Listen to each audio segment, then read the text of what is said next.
बिस्मिल्लाहिर्रहमानिर्रहीम, अस्सलाम वालेकुम। मैं गौहर भट्ट सियासत के प्लेटफार्म से आपकी खिदमत में हाजिर हूँ। ख़बर यह है कि इस्टेब्लिशमेंट ने अभी से ये अपनी तरजीहात तय कर ली हैं कि अगला हमारा सिलेक्टेड कौन होगा।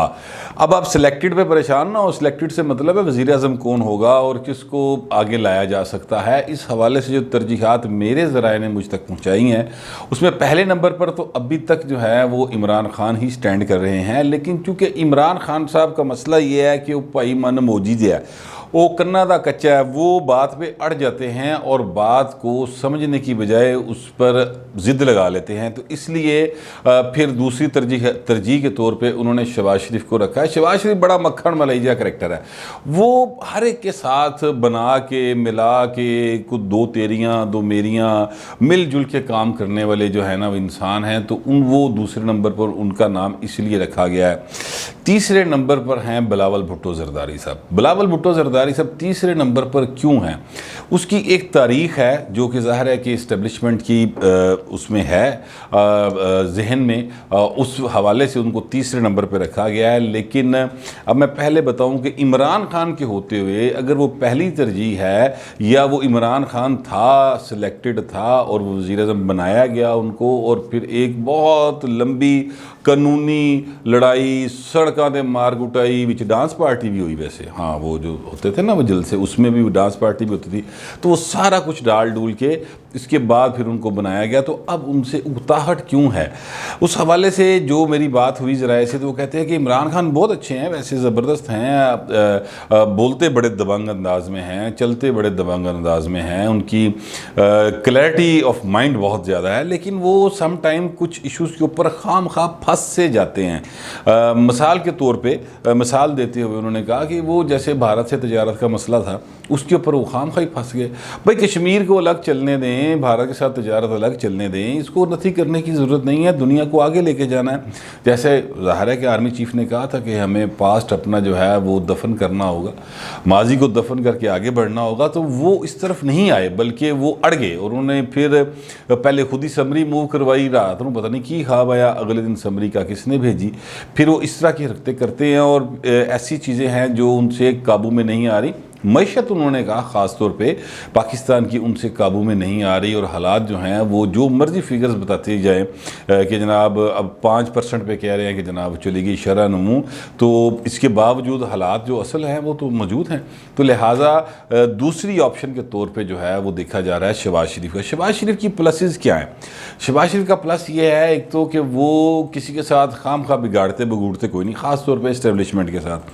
सियासी जमातों को भी साथ लेके चलने की उनमें सलाहियत है। हर एक नू बच्चा चुका देंगे ने, मतलब ये है कि ट्रक की बत्ती मगर लाते ने बड़ा सोहना।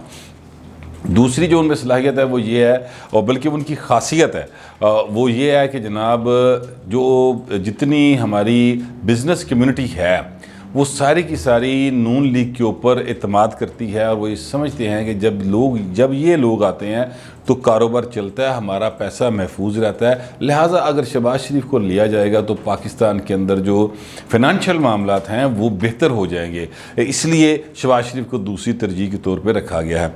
तीसरी तरजीह बिलावल है, और बिलावल अब तीसरी तरजीह क्यों है? हालांकि बिलावल साहब जो हैं वो इन दोनों की निस्बत, जो पहली दो तरजीहात हैं उनकी निस्बत ज़्यादा एनर्जेटिक आदमी, नौजवान हैं, और उनमें चीज़ों को समझने की सलाहियत जो है वो इनसे बेहतर है। ये मेरा ज़ाती ख्याल है, ये इस्टेब्लिशमेंट का ख्याल नहीं है, मेरा ज़ाती ख्याल है कि उनमें बेहतर है सलाहियत। लेकिन इसके बावजूद वो तीसरे नंबर पर है। तीसरे नंबर पर वो इसलिए हैं क्योंकि उनकी पार्टी की, उनके ख़ानदान की एक तारीख़ है मुसलसल, जो कि एंटी इस्टेब्लिशमेंट स्टांस के साथ रही है, और उन्होंने हमेशा फोर फ्रंट पे आके फौजी हुक्मरानों को बाकायदा तौर पर उन्होंने मथा लाया, उनको ललकारा है। इस हवाले से फिर उनकी बहुत सारी कारकुनों की भी कुर्बानी है, उनकी अपनी लीडरशिप जो है वो सारी की सारी दुनिया से जाना पड़ा। जुल्फ़िकार अली भुट्टो साहब का अदालती कत्ल किया गया, बेनज़ीर भुट्टो साहबा को चौक में शहीद किया गया। तो ये सारे मामलात के बावजूद जो है वो पीपल्स पार्टी च कदी ना कदी किते ना किते कोई ना कोई विचों निकल आंदा भुट्टो, जो कि आगे कहता है कि नहीं, अवाम के हकूक़ की बात होगी। इवन आसिफ जरदारी साहब, जिनको कहा जाता है कि वो बहुत ज़्यादा धीमे मजाज से चलते हैं, लोगों को सबको साथ में ला के लेके चलते हैं, लेकिन वो भी बेनज़ीर इनकम सपोर्ट प्रोग्राम जैसा प्रोग्राम दे देते हैं और वो वहाँ पर इतने मतलब नहीं 100-150 अरब रुपया उसमें जाता है। तो वो इसके बावजूद जब वो आती है बारी कि जनाब बहाल करो इफ्तिखार चौधरी हो, तो वो बहाल नहीं करते, फिर फंस जाते हैं, अड़ जाते हैं। अगरचे ये जरदारी साहब का गलत फैसला था, लेकिन बहरहाल वो अड़ जाते हैं। तो ये इसलिए उनको तीसरे नंबर पर रखा गया है। और यही वो वजह है जिसकी वजह से जितनी एंटी इस्टेब्लिशमेंट आवाज़ें थीं जो बड़ी बोल रही थी, बड़ बड़ के नाम भी लिए जा रहे थे, अब आपने नोट किया होगा कि पिछले 2-3 माह से 2-1 माह से वो आवाज़ें जो हैं कम अज़ कम दम नहीं तोड़ी तो खामोश ज़रूर हो गई हैं। और अगर मैं बात करूँ नून लीग की, तो नून लीग में शहबाज शरीफ की रहाई के बाद से ये सिलसिला शुरू हुआ और शहबाज शरीफ के बार बार ज़ोर देने पर उन अपने बड़े भाई की मिन्नतें तरले करने के बाद नवाज शरीफ जो हैं उन्होंने चुप साध लिया, वो खामोश हो गए हैं। अब वो इस्टेब्लिशमेंट के ख़िलाफ़ कुछ इस तरह की कभी कभी कोई इशारों कनों में ट्वीट कर देते हैं, लेकिन बाकायदा अब बराह रास्त गुफ्तगू वो नहीं फरमाते। इसी तरह मरीम नवाज साहबा हैं, वो भी अब तभी ही कोई बात करती हैं जब मीडिया कहीं से मीडिया से वो उनका टाकरा हो जाए। जैसे वो गई वहाँ पर इस्लामाबाद हाई कोर्ट में अपनी तारीख के सिलसिले में, तो वहाँ पर उनके ज़ाहिर मीडिया था तो उनसे उन्होंने बात की, वहाँ पर भी उन्होंने परहेज़ किया, बाकायदा तौर पर इस्टेब्लिशमेंट की तरफ एक हल्का सा इशारा ज़रूर किया उन्होंने, लेकिन उन्होंने बराह रास्त उनके साथ क्या कहते हैं, जैसे पहले वो बोलती थी उस तरह से बोलने से उन्होंने एहतराज़ बरता। तो ये वो एहतराज़ है, ये वो चीज़ें हैं जिसके बाद नतीजा ये निकला है कि जो PDM जिसने ऐलान किया था कि हम इस्तीफ़े भी देंगे, हम धरना भी देंगे, लॉन्ग मार्च भी करेंगे, वो ऐलान ही रह गए वो सारे के सारे। वो बातें जो हैं वो सिर्फ तारीख़ का हिस्सा बन के रह गई हैं।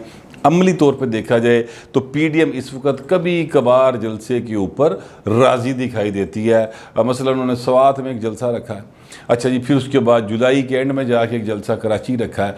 तो कभी कभार जलसा जो है ना, कभी कभार वो क्या कहते हैं कि मतलब ईद के चांद की तरह वो कभी कभार आवाम को अपना जोबन दिखाया करेंगे, उसके बाद वो फिर टाइम फिश हो जाएंगे।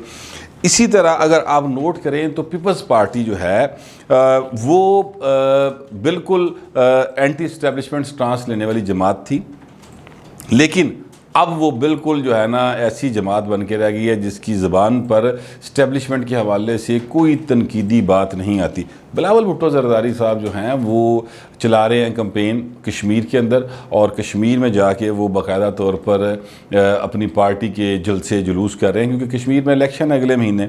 तो लेकिन वहाँ पर कश्मीर खेलते हुए उन्हें इमरान खान तो याद हैं, उन्हें ये तो पता है कि इमरान खान ने मोदी का यार होने का दावा किया था और कहा था कि मोदी जो है जीत जाए अल्लाह करे तो उसके बाद कश्मीर का मसला हल हो जाएगा।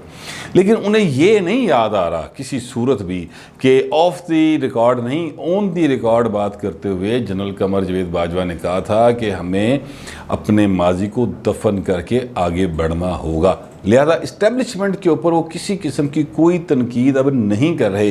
हालांकि सिलेक्टेड का सबसे पहले लफ्ज़ जो है वो ख़ताब कह लें, वो लक़ब कह लें, जो भी आप कह लें उसको, वो इमरान खान को बिलावल भुट्टो जरदारी साहब ने दिया था। लेकिन अब उनकी जो है ना बात वो ख़त्म हो गई है। अब वो ना वो सिलेक्टर्स उन्हें याद हैं, ना उन्हें वो अंपायर याद है, ना वो अंपायर की उंगली याद है। वो सारा कुछ जो है ना sukoon.com में चला गया है। और अब इस वक्त जरदारी साहब जो हैं पंजाब के दौरे पर, और पंजाब में वो क्या कर रहे हैं, पंजाब में वो अपने पार्टी के पुराने लोगों से मिल रहे हैं, वो परवेज़ लाई से मुलाकात करते हैं, और बड़ी मज़ेदार उसके बाद एक प्रेस रिलीज जारी होती है पीपल्स पार्टी की तरफ से कि इंसाफ और अदलिया की आज़ादी के लिए दोनों जमातों ने इत्तफाक किया है। मुझे तो हासा ही आ गया कि यार ये अगर आप ना भी जारी करते तो क्या फ़र्क पड़ता था, ये बात करने की ज़रूरत क्या थी। बिल्कुल आउट ऑफ कंटेक्स्ट जाके ये एक प्रेस रिलीज या एक टिकर जो हैं वो जारी किए गए थे।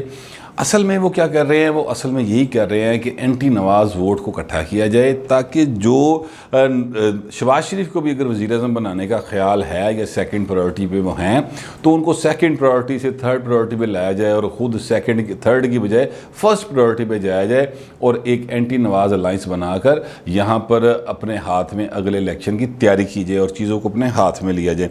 ये वो सारी चीज़ें हैं जो मैं आपके नॉलेज में ला रहा हूँ कि पीपल्स पार्टी और मुस्लिम लीग नवाज़, ये सारी दोनों जमातें जो हैं इस वक्त किसी भी तरह भी उस रांझे नूं राज़ी करना चाहदियां ने जिहड़ा रांझा जड़ा ना वो इस वक्त इमरान खान दा रांझा है, या कहा जाता है कि वो इमरान खान से राज़ी हैं।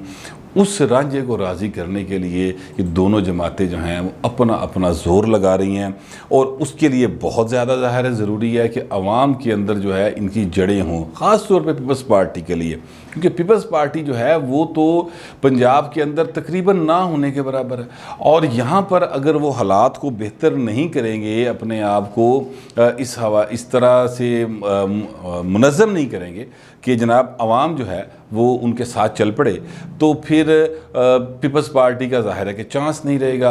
अब ऐसा तो मुमकिन नहीं है कि आपकी पंजाब में टोटल 6-7 सीटें हों तो आपको प्राइम मिनिस्टर बना दिया जाए।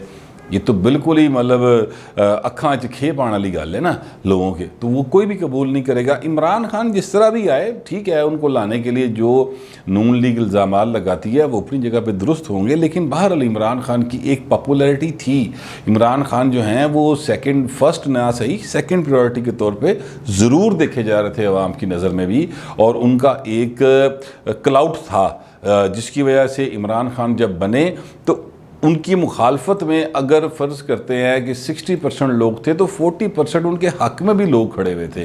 लिहाजा अभी भी अगर आप देखें इतनी बेतहाशा गलतियां और बेतहाशा बल्कि मैं तो कहूँगा कौमी जुराइम करने के बाद भी इमरान खान की हक़ में आपको ट्विटर के ऊपर, फेसबुक के ऊपर, आम जिंदगी में भी चाहे वो दाने कम हो गए पर 2-4 दाने लभ जाते हैं जेडे वो कहते हैं कि नहीं नहीं इमरान खान को टाइम मिलना चाहिए, ऐसी कोई बात नहीं, खान साहब कुछ ना कुछ कर लेंगे।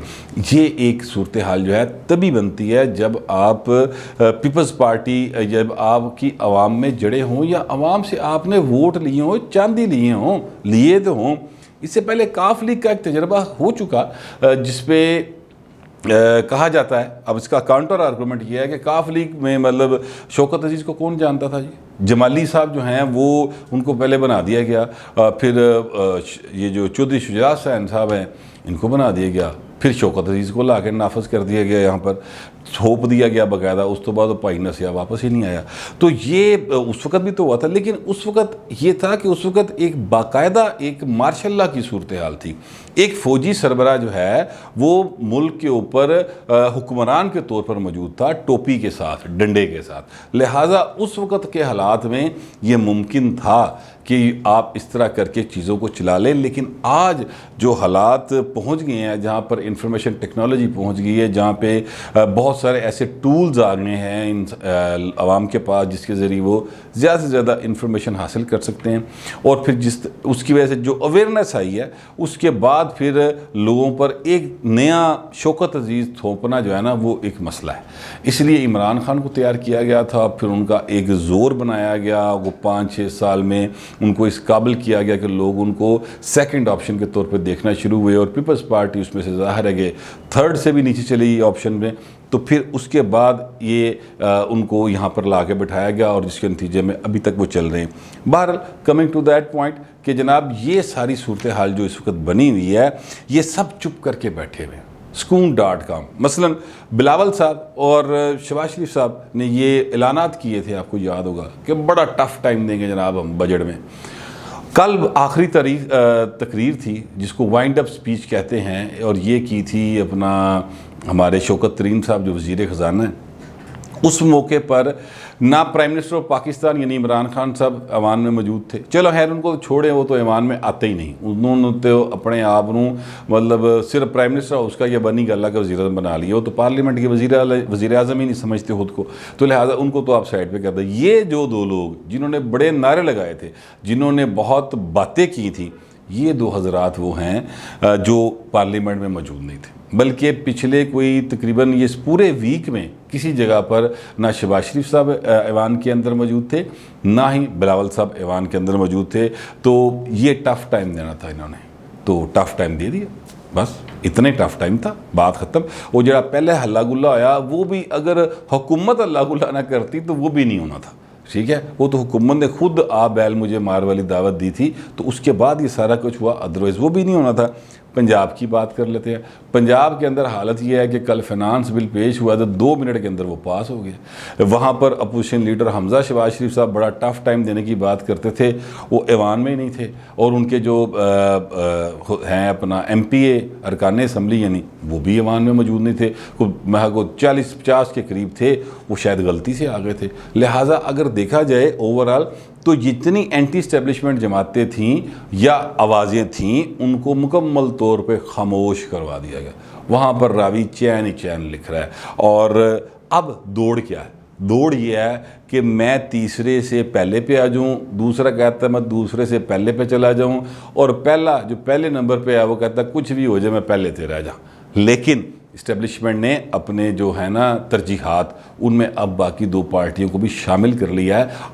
अगरचे वो दूसरे और तीसरे नंबर पर हैं, लेकिन उनकी तरजीहात में आ गए हैं। 2018 में ऐसा नहीं था। 2018 में एक ही तरजीह थी और वो इमरान खान थी, बस दैट्स इट। उसके अलावा कोई तरजीह थी ही नहीं सिरे से।